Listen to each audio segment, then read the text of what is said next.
السلام عليكم البنات، كيف بقيتوا؟ لاباس عليكم؟ مزيان؟ كي دايره صحتكم؟ كلشي مزيان؟ اليوم جيت نتكلم لكم على واحد الوصفه اللي هي زوينه وصحيه بزاف بالنسبه للوليدات.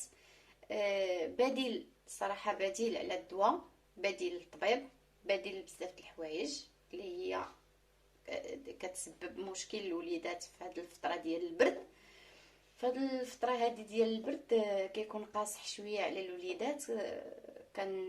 خصنا نديوهم للطبيب، نشريو لهم دواء وداكشي، والدواء كيضعف المناعه ديال الاطفال ديالنا. من الاحسن نرجعوا داكشي اللي كانوا كيديروا جدودنا ووالدينا، كانوا كيديروا لنا.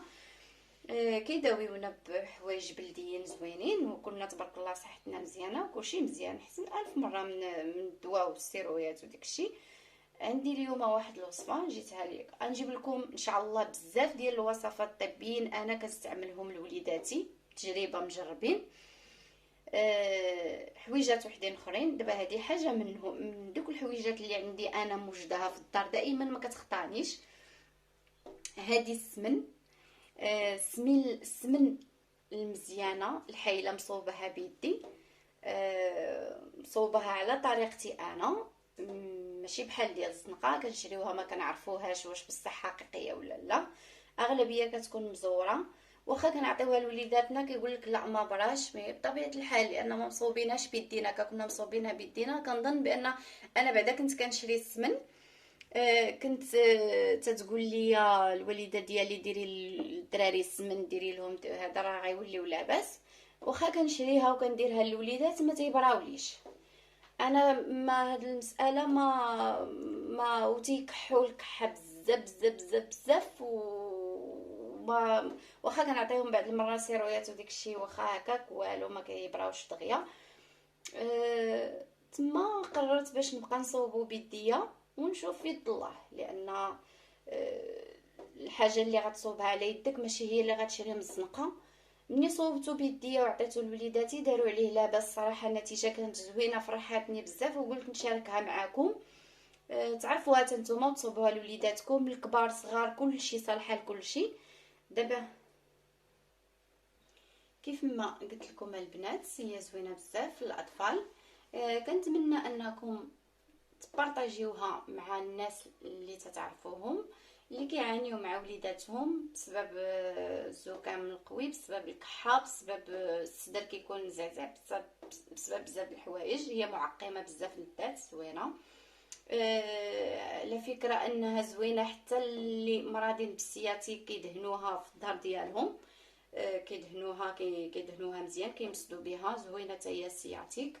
الامراض اللي كيكونوا ديال المفاصل زوينه، الدهن بها البلايص اللي هما كيضروك، زوينه بزاف.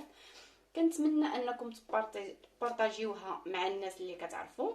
هي الصراحه اجر في سبيل الله، ماشي مشكل، شي حاجه زوينه اللي غتنفعهم تنفع وليداتهم.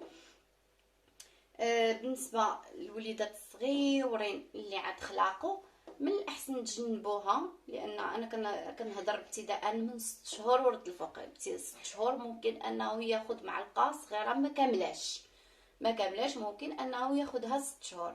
ابتداء من 6 شهور ورد الفوق ممكن ياخذ معلقه صغيره. عاوتاني عام ياخذ معلقه صغيره ولا معلقه كبيره، ما كاينش مشكل. ابتداء من عام ونص وهي غاديه.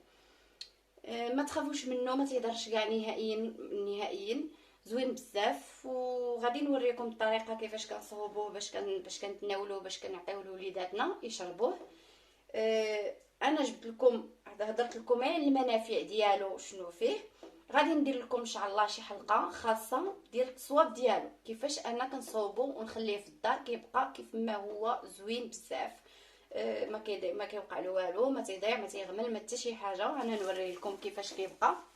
هذه دابا انا مده باش صوبته، مده طويله بزاف، ومازال كيف ما كتشوفوا كيف ما هو باقي غزال. ريحته ما نقول لكمش شنو دايره في الكوزينه، مذاقه غزال. المهم غادي نوريكم. انا دايره هنايا منه واحد جبيبنه صغيره حطاها في الكوزينه، كنستعملها لوليداتي دائما. اليوم بالضبط وانا كنهضر معكم، اليوم راه عطيتها للوليد ديالي شربها والحمد لله راني بديت كنحس به بدا كيتحسن، لان الكحه ما كانتش كتلقاو كاع. كناخذ معلقه كبيره بحال هكا، كناخذ فيها قياس اللي غدوب وتعطيني معلقه بحال هكا كما كتشوفوا. كندوب، كندير المعلقه في البوطه. غادي نجربها معاكم شوفوها كيفاش هانتوما البنات كيف ما كتشوفوا. كناخذ المعلقه ديالي كندوبها بحال هكا. الا بغيتو تستعملوا شي كاسرونه صغيره غير حيت هو كيكون قياس معلقه كيكون غير شويه، ما نحتاجوش نديرو كاسرونه، ممكن نديرو معلقه دوب كي بحال هكا. تكون البوطه قليله، او شي حويجه اللي عندنا صغيره، شي مقيله صغيره او كاسرونه صغيره ممكن ندوبوها فيها. ومن بعد ملي كندوبها هكا كدوب كيف ما كتشوفوا، كنقلبها في معلقه واحده اخرى حيت هاد المعلقه كتكون سخونه. كنقلبها في معلقه واحده اخرى وكنبقى نحرك فيها هكا بالمعلقه اللي انا سخنتها فيها. ومن بعد كنذوقها، انا كنقيسها بيدي وندوقها وعاد كنعطيها لولدي، لان ما يمكنش نسخنها ونعطيها له ما نعرفهاش واش سخونه حيت راهي دام هذا. كيف ما كتشوفوا كندوبها.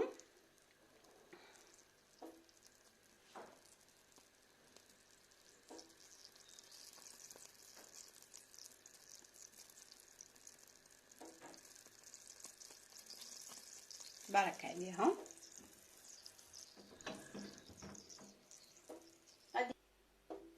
غادي نوريكم كيفاش هي دابت. كيف ما كتشوفوا هذه هي المعلقه اللي سخنتها فيها في البوطه. نقلبها في هذه المعلقه هذه ونحركها بحال هكا بحال هكا. غادي نذوقها انا وعاد غادي نعطيها لولدي. كيف ما قلت لكم من 6 شهور، ابتداء من 6 شهور يعني يمكن لي نعطيه معلقه صغيره ما كاملاش. عام يمكن لي نعطيه معلقه صغيره عامره ماشي مشكل، راه ما تخافوش منه، ما تيضر ما تيدير حتى شي حاجه. هذه وصفه طبيعيه كانوا كيعطيوها لنا والدينا ملي كنا صغار، ما كانوش كيمشيو بينا للطبيب كل ساعه كيف ما كنديروا حنا مع وليداتنا. كنتمنى انكم تشاركوها مع الناس اللي عزاز عليكم والناس اللي عندهم وليداتهم. كنتمنى تشاركوها معاهم كي كداوي الصدر وكتعقم الصدر كتحمي بزاف ديال الامراض اللي حنا ما عارفينهمش. والوليدات الصغار اللي عاد خلاقوا غادي ندير لكم واحد الوصفه اللي هي بتجربه انا مجرباها مع وليداتي فاش كيكونوا عاد تزادوا كتكون فيهم ديك الكحه شويه قاصحه وفاش كيضربهم البرد. واحد الوصفه اللي هي ممكن انهم يستعملوها، راه تعرفوها كاع الناس الكبار، ممكن انهم يستعملوها لي بيبي صغار اللي عاد زادوا ما دير لهم حتى شي حاجه، ما غاديش تضرهم. هذه هي الوصفه، كنتمنى تستعملوها وتجربوها وتردوا عليا. شكرا لكم بزاف ونتمنى انكم تكونوا على خير، وشكرا بزاف وبسلام عليكم والى اللقاء. بسلامه.